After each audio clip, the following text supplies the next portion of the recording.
এখানে পেঁয়াজ কেটে নিছি, ইলিশ মাছ নিছি, কয়টা গোটা কাঁচামরিচ নিছি, অল্প আদা রসুন নিছি, লবণ নিছি।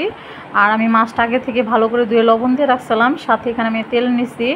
আসসালামু আলাইকুম, সবাই কেমন আছেন? আশা করি সবাই ভালো আছেন। আমরা আল্লাহর মতো ভালো আছি। কড়াইতে আমি তেল বসায় দিছি, এখন পেঁয়াজ ছেড়ে দিলাম। আজকে একটা পেঁয়াজের তরকারি রান্না করব ইলিশ মাছ দিয়ে। এটাকে অনেকে পাইনা খোলাও বলে, আবার সাদা করে ইলিশ মাছ ভুনাও বলে, যে যেটা বলে।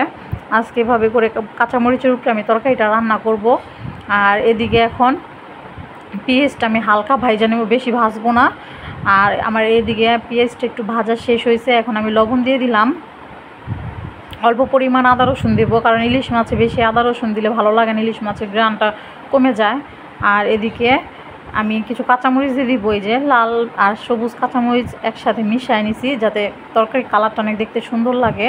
আমি কিছু পানিও অ্যাড করে দিছি। এখন পানি দিয়ে একটু হালকা করে কষায় নেব পেঁয়াজটা। আর আজকে আমি হলুদ বা ফাঁকি গুঁড়ামরিচ ইউজ করব না, শুধু আদা রসুন আর লবণের উপর দিয়ে এটা রান্না করব। আর মাঝখানে একটু খুরচুন দিয়া বা খুন্তি দিয়া কাঁচামরিচগুলো একটু ভেঙে নিলাম, যাতে একটু হালকা ঝাল হয়। এদিকে আমি ইলিশ মাছগুলো দিয়ে দিছি। আর ইলিশ মাছগুলো আছে কাঁচাই রান্না করব। ইলিশ মাছগুলো একটু কষানোর জন্য হালকা একটু পানি দিয়ে দেব, একটু কষুক, মাছটা একটু ঢাইকা দিব। কিছুক্ষণ পর একটু খুঁজে নিয়েছি, মাছটা একটু কষানো শেষ। ক্যামেরাটা ভুল হয়ে যাচ্ছে বারবার। এই যে হালকা বলক এসে পড়ছে, পানিটা আমার শুকায় গেছে গা। রান্নাটা শেষের পর্যায়ে।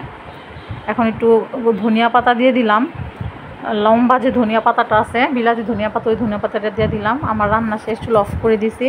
এই যে দেখেন রান্না কমপ্লিট।